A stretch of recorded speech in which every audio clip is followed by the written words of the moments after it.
আপনারা দেখছেন দৈনিক সন্ধান নিউজ। কৃষক আন্দোলনের সমর্থনে শপথ গ্রহণ। বিজেপি নেতৃত্বাধীন কেন্দ্রীয় সরকার তৈরি নতুন কৃষি আইন বাতিলের দাবিতে এবং দিল্লির বুকে চলা কৃষক আন্দোলনের সমর্থনে শুক্রবার দেশজুড়ে শপথ গ্রহণ অনুষ্ঠান হলো কৃষক সংগঠনগুলির ডাকে। এ কর্মসূচির সঙ্গে তাল মিলিয়ে পশ্চিম মেদিনীপুর জেলায় বিভিন্ন প্রান্তে শপথ গ্রহণ হলো বামপন্থীদের উদ্যোগে। জেলার মূল কর্মসূচিটি হয় শুক্রবার বিকেলে মেদিনীপুর শহরের বটতলা এলাকায়। এখানে শপথ বাক্য পাঠ করান কৃষক নেতা মেঘনাথ ভূঁইয়া।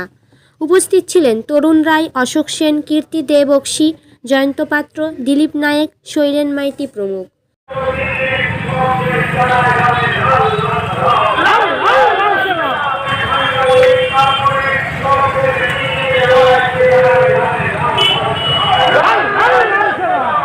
পশ্চিম মেদিনীপুর থেকে সায়ন্তিকা সাহুর রিপোর্ট, দৈনিক সন্ধান নিউজ।